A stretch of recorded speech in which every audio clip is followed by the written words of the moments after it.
Leadership Academy Foundations of Medical Education video series. How did you build teaching skills and get good at teaching?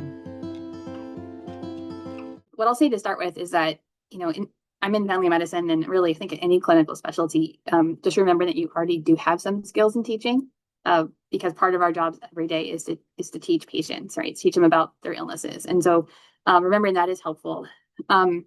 There are lots of great resources out there, though, to formally teach you how to teach. Like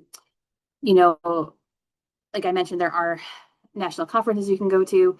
I think having mentors is kind of asking, like, for example, the first time you're precepting, sitting with somebody, have kind of shadow precepting, and kind of watching how they work with residents and students is really helpful.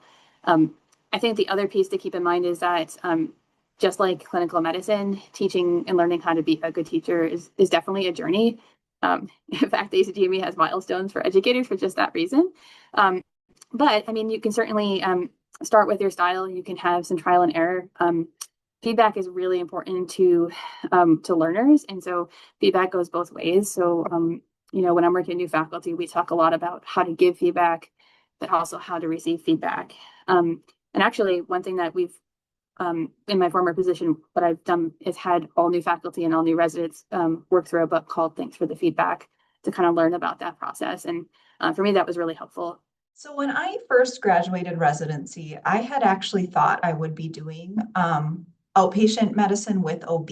And that ended up not being the case once I got my first job, which I was okay with and seemed to do well with. And then as I thought about becoming a faculty and met with the residency to see what their needs were, if I would be interested in this position, it became apparent that they really needed someone who was going to do inpatient medicine as well as obstetrics. And at that point, I hadn't practiced those things in 6 years since I was outpatient only. So it was a little bit nerve-wracking to think about how logistically am I going to get comfortable with those skills again. And I think one thing I did that was very effective was using CME to actually do that. So the American Academy of Family Physicians had excellent CME courses for both OB and hospital-based medicine. And I was like, I have CME money, let's just give it a try. And I think that was really effective to just kind of remember and trust myself again. Like, I know this medicine, I just haven't done it in a little while. And then I think really partnering with my colleagues and our faculty at the residency to do that hands-on experience. And I think one thing we don't think about is that as faculty, we train residents, we train physicians all the time, and it's just a little bit different, almost just more expedited when you're retraining someone who's already been through that training.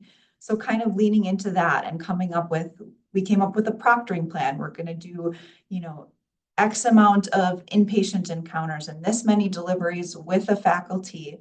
And that really built my confidence quickly, because it's kind of, once you get back into it, you remember it, you know what you're doing, you learned it, you just kind of have to trust in yourself to get back into that.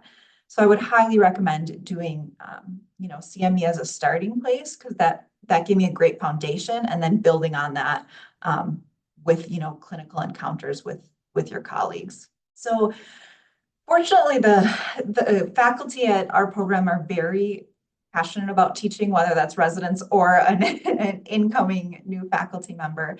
But we really relied heavily on the connections we already had in the community, those individuals in those areas that are teaching our residents.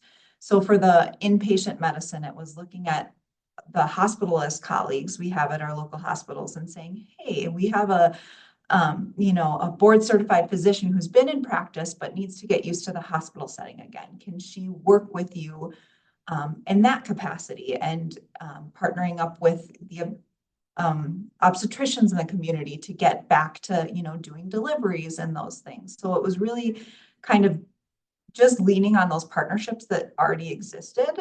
And I think that helped a lot in knowing that, okay, I'm going to be working with someone and teaching them, but it's not necessarily the same level or commitment that it requires to teach a resident that's still learning this. And I also think it was nice for me, because now that I'll be in the hospitals doing those things, I have relationships with the people I pass in the hallway that are the hospitalists or the obstetricians. So it was really helpful to look into those relationships that already existed. Leadership Academy Foundations of Medical Education video series.